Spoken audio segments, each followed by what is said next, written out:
Hello hello and welcome everyone, welcome to the channel. क्या हाल है आप लोगों के? मौज मस्ती चल रही है कि नहीं? सबसे पहले ये बता दो भाई, आज अगेन बहुत स्पेशल वीडियो होने वाला है। क्यों होने वाला है? क्योंकि आज भी हम पढ़ रहे हैं जी फिजिक्स। आपकी क्लास 6 में जो फिजिक्स है ना, चुम्मा है, मतलब चुम्मा है यार। क्या आज का चैप्टर देखो अपना 11th, light, shadows and reflection.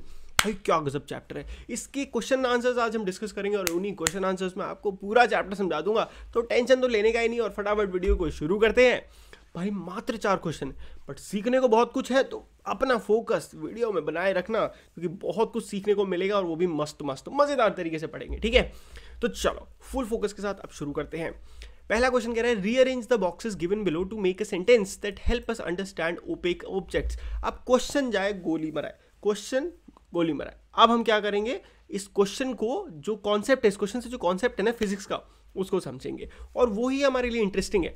तो देखो, कोई भी ऑब्जेक्ट 3 तरह का हो सकता है। कौन से 3 तरह का हो सकता है? देखो भैया, या तो कोई ऑब्जेक्ट क्या हो सकता है, ट्रांसपेरेंट हो सकता है, या फिर कोई ऑब्जेक्ट क्या हो सकता है भैया, ट्रांसलूसेंट हो सकता है, या फिर कोई ऑब्जेक्ट हो सकता है अपना ओपेक। अब इन तीनों में डिफरेंस क्या है? कोई भी बच्चा हम अपने को क्या बता देगा कि भैया ट्रांसपेरेंट क्या होता है, जिसके अपन आर पार देख सकते हैं वो ट्रांसपेरेंट होता है। जैसे कि क्या, आपका शीशा, ग्लास, कुछ भी। ट्रांसलूसेंट क्या होता है अभी बात करेंगे, बट उससे पहले बात करते हैं ओपेक के बारे में। अब देखो, एक दीवार है, क्या तुम इस दीवार के आर पार देख सकते हो? क्या जिस हाथ में तुमने ये फोन पकड़ रखा है, इस फोन के पीछे क्या तुम देख सकते हो? नहीं देख सकते ना। तो वो ऑब्जेक्ट होते हैं जिनके आप आर पार नहीं देख सकते, वो होते हैं ओपेक ऑब्जेक्ट्स। और फिर जो ऐसे ऑब्जेक्ट होते हैं जिनके आप आर पार देख तो सकते हो, बट एचडी तरीके से नहीं देख सकते। जैसे कि बटर पेपर के देखोगे ना, हल्का धुंधला धुंधला दिखेगा, तो वो होते हैं ट्रांसलूसेंट। बस ये समझना था अपने को कॉन्सेप्ट, और ये समझ में आ गया तो समझ लो चैप्टर समझ में आ गया। अब आगे बढ़ते हैं, आंसर हो जाएगा ओपेक ऑब्जेक्ट्स होते हैं उस। और हाँ, ये याद रखना, ओपेक ऑब्जेक्ट शैडो बनाते हैं। बहुत इंपॉर्टेंट चीज़ है। जब भी कहीं से लाइट आ रही होती है, अब कोई ओपेक ऑब्जेक्ट है जो अपने आसपास लाइट को पार ही नहीं होने देता, तो वो क्या करेगा, उसके जो पीछे वाला एरिया है वहाँ पे लाइट नहीं आई, और लाइट नहीं आई तो वहाँ क्या डेवलप हो गई, शैडो डेवलप हो गई। एक्चुअली में शैडो क्या होता है? शैडो मतलब कोई भी ऐसी जगह जहाँ पे लाइट नहीं है, वो शैडो है।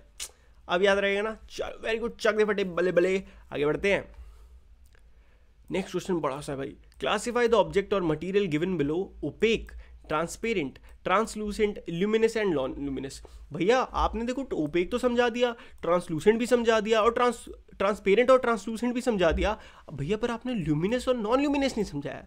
अरे तो आप समझा देता हूँ, ध्यान से समझो। कोई बर्तन देखा है आपने? चांदी के बर्तन पिक्चरों में तो देखे ही होंगे, चमकते हैं ना, मस्त चमकते हैं। तो कोई भी ऐसा ऑब्जेक्ट जो खुद की, जिसके पास अपनी खुद की लाइट होती है, जो चमकता है। भैया खुद की लाइट किसके पास है? अरे देख, सन के पास खुद की लाइट है कि नहीं? आपकी एलईडी है, उसके पास खुद की लाइट है। तो ये सारे ल्यूमिनस ऑब्जेक्ट्स हैं जिनके पास अपनी खुद की लाइट है, और नॉन ल्यूमिनस ऑब्जेक्ट्स जिनके पास अपनी खुद की लाइट नहीं है, जो नहीं चमकते हैं। ठीक है, तो ये ल्यूमिनस और नॉन ल्यूमिनस का समझ में आया। आंसर देखो, ओपेक ऑब्जेक्ट कौन कौन से हो गए? एक पत्थर का पीस हो गया, या फिर एल्यूमिनियम शीट हो गई, मिरर हो गया, वुडन बोर्ड हो गया, सीडी हो गई, अम्ब्रेला, वॉल। ये जितनी भी चीज़ें ओपेक है, इनके आर पार नहीं देख सकते। ये तो मतलब बहुत ईजी क्वेश्चन था। ट्रांसपेरेंट भी बता दोगे। ट्रांसलूसेंट क्या हो गया? स्मोक, धुआं होता है ना, धुएं के आर पार हल्का हल्का दिखता है पर अच्छे से नहीं दिखता है। और फॉग भी ऐसा ही है कि आर पार दिखेगा बट अच्छे से नहीं दिखेगा, है ना। अब बात करते हैं, ये हमें समझना था ल्यूमिनस और नॉन ल्यूमिनस का क्या फंडा है। ये फंडा समझ में आ गया तो चैप्टर तो चुटकियों में खत्म हो जाएगा। अब ल्यूमिनस देखते हैं। भाई देखो, एक piece of hot red iron, एक आयरन का पीस है जिसको आपने खूब गरम करा, एकदम लावा बना दिया, तो उसमें से रेड रेड कलर की लाइट चमकने लगती है ना, तो वो क्या हो गया? ल्यूमिनस हो गया। उसके बाद एक फ्लोरेसेंट बल्ब तो जहां आ जाए वो ल्यूमिनस है। गैस, फ्लेम ऑफ गैस जलती है तो उसकी खुद की लाइट होती है ना, अंधेरे में भी जलेगी तो भी दिखेगी।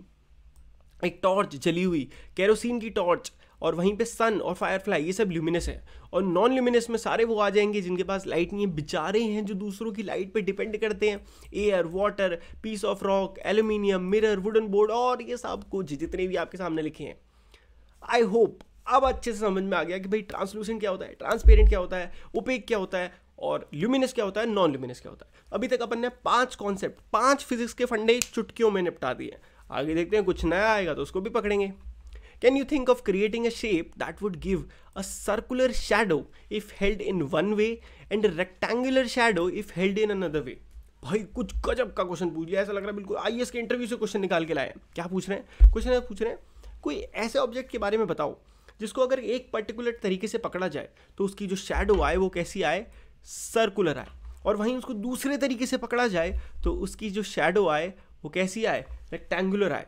अब मेरे को बताओ ऐसा कौन सा ऑब्जेक्ट हो सकता है। सामने नहीं पढ़ना, गलत बात। तो देखो आंसर तो तुमने पढ़ ही लिया होगा, बहुत स्मार्ट बच्चे हो।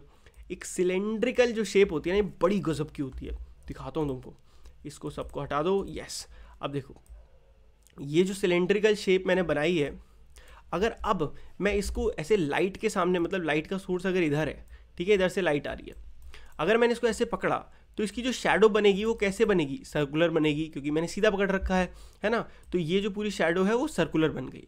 बट अगर मैंने लाइट का सोर्स कहीं इधर रख दिया तो अब जो पीछे शैडो बनेगी वो कैसे बनेगी, वो रेक्टेंगुलर बनेगी। तो बोला था ना गजब का शेप है, याद रखना। एक जीके क्वेश्चन है, मतलब जीके क्या, एक क्विज क्वेश्चन है। अपने दोस्तों को पूछो, उनको फंसाओ, 10 रुपये की शर्त लगा लो, जीत जाओगे। चलो नेक्स्ट क्वेश्चन, और लास्ट क्वेश्चन है यार, बड़ा सैड भाई। इस चैप्टर में कई सारे अच्छे क्वेश्चंस और भी बन सकते थे, बट अभी हम सिर्फ एनसीईआरटी की बात कर रहे हैं, तो हम ये लास्ट क्वेश्चन है हमारे लिए। बट अगर आप चाहते हो और एक्स्ट्रा मज़ेदार क्वेश्चन, तिगड़म वाले क्वेश्चन सॉल्व करवाना, तो फटाक से कमेंट मार देना। चलो भाई, कंप्लीटली डार्क रूम है, अगर वहाँ पे आप एक मिरर पकड़ोगे अपने सामने तो क्या आपको अपनी रिफ्लेक्शन दिखेगी? बोलो बोलो। तो आंसर है जी नहीं। क्यों नहीं दिखेगी? हम अपनी जो शैडो नहीं देख पाएंगे। Why? Because there is no source of light in the room. क्योंकि इस रूम में, क्योंकि बोला है कि कंप्लीटली डार्क रूम है, तो वहाँ पे कोई सोर्स ऑफ लाइट ही नहीं है, तो हमें कैसे दिखेगा? ठीक है, तो आई होप चैप्टर हो गया होगा आपको फुल एंड फुल क्लियर, और वीडियो लगी होगी अच्छी। तो वीडियो अच्छी लगी है तो किसकी वेट कर रहे हो जी? चैनल को कर दो फटाक से सब्सक्राइब, वीडियो को कर दो लाइक, अच्छी लगी है तो मैं समझ जाऊंगा तुम्हें पसंद आ गया। और अच्छे से कमेंट करना बिल्कुल नहीं भूलना। मिलते हैं नेक्स्ट वीडियो में, तब तक के लिए जी गुड बाय, टेक केयर, मौज मस्ती करते रहिए।